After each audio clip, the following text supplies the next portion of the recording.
keine Alleingänge. The European Council on Foreign Relations has made the proposals that 13 European leopard nations get together and act as a kind of consortium and deliver armored vehicles together. What do you think about that proposal?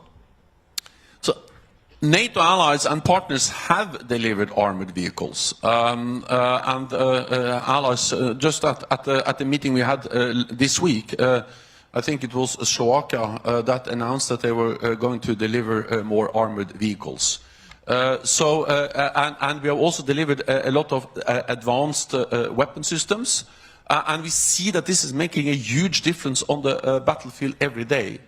I will not go into the exact specifics of the types of weapons we are considering, but allies are constantly considering different types of weapons. We are also in close dialogue with Ukraine. We had Minister Kuleba at the meeting in Bucharest. We meet in this, what we call the Rammstein format, led by the United States. And all in all, I think that what we have seen is an unprecedented level of military support. President Putin made two big strategic mistakes when he invaded Ukraine. The first big strategic mistake was to underestimate Ukraine. The courage, the commitment, the bravery of the Ukrainian armed forces, the Ukrainian people, the Ukrainian political leadership. The other big strategic mistake he made was to underestimate NATO allies and partners in our unity and our resolve to provide support to Ukraine. So yes, I absolutely understand the need to discuss and to address the specific systems, but we have provided already a lot of advanced systems, including armored vehicles. And thirdly, one more point on this is that it is important to discuss what kind of additional systems we should provide, and there's a constant discussion and dialogue with Ukraine on that. But I think as important as delivering new systems, it is extremely important to make sure that the systems we already deliver function. Because we have actually delivered a lot of systems. And they need, as you know, they need ammunition. They need spare parts. They need maintenance. So one of the huge challenges is to ensure that all the systems which are already in place are actually functioning as they should. That's a huge logistical challenge. I'm not saying not new systems doesn't matter, but I'm saying to ensure that all the systems which are in place function is extremely important, and we are focused on that too. Okay. First Bob Walter, then the gentleman here, then the two gentlemen 5-6, and Dr. Atzbodin with the last question, I guess, because we have to close this session. So 1, 2, 3, 4, 5. Please make it short. Okay, Secretary General, thank you for your address. Robert Walter, I am from the European Security and Defence Association and also President of Eurodefense United Kingdom. We have seen the Ukraine crisis create unprecedented cooperation between NATO and the European Union because there is a common threat assessment in both organizations. And I think, and I would like your comments on this, that this is an opportunity. You are originally from Norway, I am from the United Kingdom, for the European nations in NATO to build a stronger European pillar using the resources of the member states of both the European Union and of NATO and the EU institutions themselves, and put us beyond criticism if by chance there should be a change of administration in the United States in 2 years' time. So first of all, I strongly welcome stronger NATO-EU cooperation, and over the last years we have been able to lift the NATO-EU cooperation up to unprecedented levels on a wide range of issues from cyber, maritime, resilience, and in many other areas. We work together in the Balkans. You have the NATO presence in Kosovo. We have the support in the EU diplomatic efforts. And also, as you alluded to, of course, the way we work together in providing support to Ukraine demonstrates how strong and how important the NATO-EU cooperation is. And and this is something I have personally also strongly worked for all of my years as Secretary General. So that's obvious. Then I also welcome more EU efforts on defense, as long as that doesn't duplicate NATO efforts, because we need to realize that NATO remains the bedrock for European and transatlantic security. As long as European efforts on defense means things like, for instance, increased defense spending, any meaningful increased European efforts on defense has to come with increased defense spending. There is one organization that has been calling for increased European defense spending for decades, and that is NATO. So of course we welcome that Germany and other European allies spend more on defense. Good. If it means that European allies are providing more capabilities, more battle tanks, more ammunition, more readiness forces, also great. It's absolutely in line with what NATO has been asking for many years, and we see that allies are spending more, European allies are spending more, and they're also providing new capabilities. We strongly welcome that. And also, if European defense means that, for instance, you're addressing the fragmentation of the European defense industry, it's a great advantage for all of us. As we all know, the United States, they have very many battle tanks, one main type. In Europe, we have quite few battle tanks and 7 different types. So, of course, the cost per unit, there is no economy of scale, maintenance, spare parts, all education, all that becomes extremely difficult when we have this fragmentation. So all of these are extremely good initiatives when it comes to European defense efforts. What we must prevent is duplication and competition. So, for instance, to have another intervention force, so we have an intervention force, and that is the NATO response force. And every time Europe needs that force, we are there. In Bosnia and Herzegovina, in Kosovo, you have to remember that the Libya operation, that was not a NATO operation originally, it was a European initiative, and after some time they came to NATO and asked us for help, and then we supported the Libya operation. So I'm only saying that we have an intervention force, we have a command structure, and we should do a NATO command structure, NATO readiness force, so we should do nothing that is duplicating and competing with that. And then, more fundamentally, we need to realize that 80% of NATO's defense spending is coming from non-EU allies. So, of course, we welcome the efforts of the EU members, and I call on them to do more every day. But it represents 20%. And then one more thing on this is that yes, of course, there may be elections in both Europe and in North America where you elect people who are not, as I say, enthusiastically in favor of NATO. That has happened before, it may happen again. But if you are concerned about that, you should not do anything which is weakening the institutionalized bond between Europe and North America. If you reduce the transatlantic idea to kind of bilateral personal relationship, then we are vulnerable. But if we have strong institutions, and that institution is NATO, because that's the only truly transatlantic institution, then we can weather storms. The reality is that, yes, we had President Trump, and there were, what should I say, questions asked. But NATO survived. We actually strengthened the presence of NATO troops in Europe over those years. So, any indication that Europe can go alone can just weaken the transatlantic bond. So I strongly believe in NATO. I strongly believe in Europe and North America working together. I don't believe in Europe alone, as I don't believe in America alone. I believe in Europe and North America together in NATO, and we need to safeguard that. Thank you.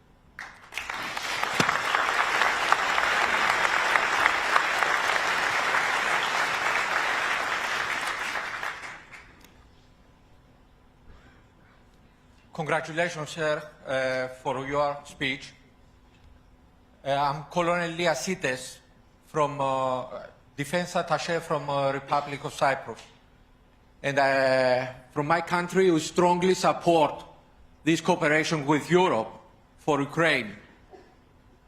My question is, as we have occupation from an alien, NATO alien, Turkey, that is a candidate country in Europe, 48 years now.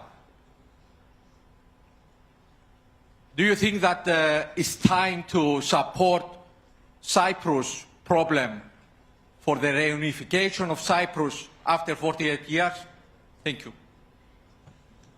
So we strongly support the UN efforts to try to find a negotiated and peaceful solution. I think that's the only way to address the challenges and the unsolved issues in Cyprus, and that's also why we welcome those efforts. There have been different initiatives, and I think that remains the only way to solve the challenges and the conflict in Cyprus. The gentleman, I think row 5 and 6 was, yeah, please. Dr. Atford, there's one, and then you close the session. Okay. Thank you, sir, very much for a very good speech. Sverre Engenes from Kongsberg Defence and Aerospace. I've spent about 40 years in the Norwegian Armed Forces. And it's understandable that we're now focusing on the current and the short-term issues. But what are your thoughts for a new security architecture in Europe, considering that maybe over-dramatized a little bit, but the one we have is actually in shambles, where the CFE and a lot of the other treaties basically have been pushed aside, and as some have commented on both today and yesterday, we don't necessarily cooperate the way we used to, and what is then the future for us? Thank you. One important element, part of a European security architecture, is NATO. And if anything, the war in Ukraine has just highlighted, demonstrated the importance of maintaining NATO as a pillar of European security. With North America, with Canada, with the United States, we see all the support they provide to Ukraine. We see that, that NATO has been able to significantly increase its military presence in the eastern part of the alliance to prevent escalation of the war.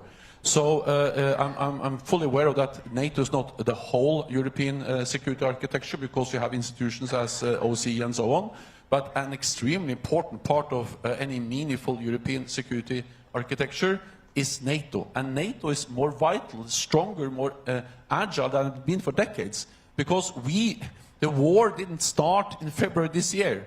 The war started in 2014. That was when Russia annexed Crimea and actually started to control parts of eastern Donbass. Since then, NATO has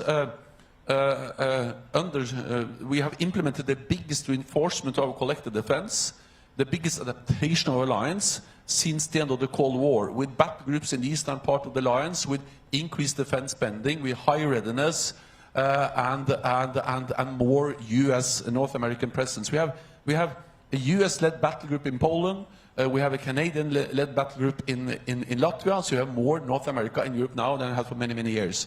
I say this because sometimes you speak about European security architecture, something abstract, and something also, yeah, for academics. So it's very good. But it's very much about NATO, and NATO is there more than we have seen for many decades.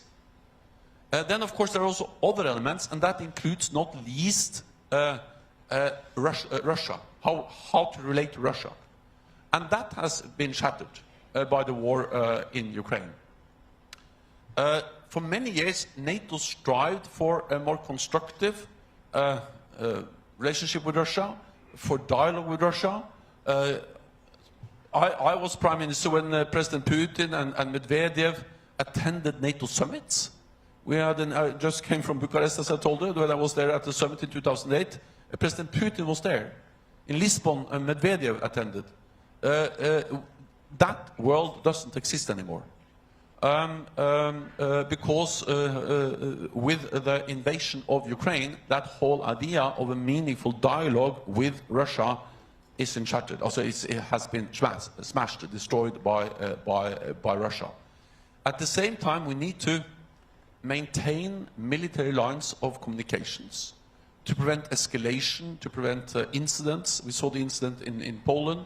We need to do whatever we can to have incidents, accidents that can spiral out of control. So we need military lines of communication. I see General Breedlove is here in the audience. He was active speaking to his Russian counterparts when he was SACEUR, the Supreme Allied Commander of NATO. We need to have that lines of communications. And of course, we also need to continue to engage with Russia on issues like arms control. So the one part, NATO, is as strong as ever. The other part of the European security architecture, this cooperation with Russia, is not functioning. Russia has walked away from the meaningful dialogue, but we need a minimum of contact, military lines of communications, and, for instance, to address issues like arms control. So there was, okay, so closing question by Dr. Atzpodin, please. Hans Atzpodin, I'm representing the Federation of German Defense Industry and Security Industry. Secretary General, the question I have is regarding the Green Deal of the EU. The Green Deal has turned out to be a very powerful transformation agent for our societies, and it means that on the one hand, ministries have to become climate neutral, companies like our member companies have to become have to get ESG conformity, which we are really doing. However, we are producing weapons, and our financial sector categorizes weapons, even if they are in order to help our armed forces to fulfill their NATO tasks, tend to categorize those weapons as non-sustainable. What can NATO do in order to bridge this kind of gap? So you are raising a very important issue, and that is that I have also the defense industry, represented by you and others. They have raised with me several times. We had a big conference in Rome some time ago. I had meetings with a lot of defense executives, actually in Brussels just a couple of weeks ago, and they raised exactly the same issue, that they have problems with getting financing investments because they don't fulfill these ASG guidelines, and there have also been some questions about the EU taxonomy. We have engaged with the European Union on those issues, raised our concerns. The European Union is now looking into it, working on it, and some actions have been taken to make it easier for the defense industry to get finance. This is partly about government regulations, but it's also very much about what private financial companies decide themselves without any government regulations. So I think this is partly to address governments. We are doing that as an alliance and the European Union. They are very much aware, and they're working on the issue to try to avoid that kind of, as I say, unintended effects. And we need also to then address the financial sector, because it is absolutely there's no meaning in saying that we should make it harder, more difficult to invest in the defense industry. We need those capabilities. Of course, it's always nicer to invest in health and infrastructure and education. But when there is a full-fledged war going on in Ukraine, the way to save life is to give them ammunition, to give them air defense. And that's the brutal reality, like it or not. If you look at the opinion polls, people understand this. They don't regard the defense industry from NATO allied countries as something which is not sustainable. The reality is that the only way to sustain peace is to invest in defense. And rest assured, we are working hard on that. And of course, we have seen a transition where the defense industry was state-owned. Then many of them have been more private-owned. But of course, you cannot end up in a situation where the defense industry is not able to get private capital and then end all as state-owned again. Because the private financial market has some idea of what is sustainable. So they just have to change the idea of what is sustainable and make it easier to invest in the defense industry.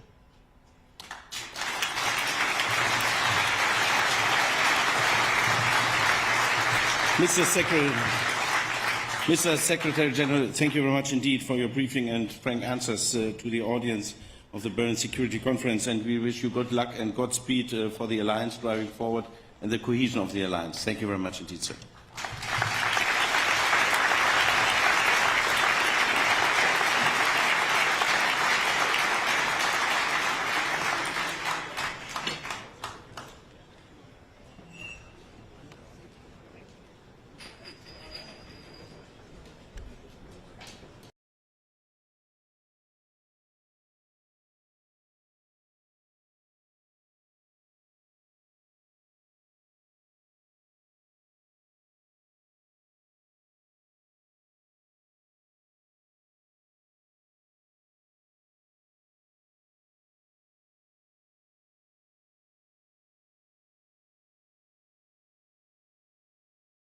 Thank you.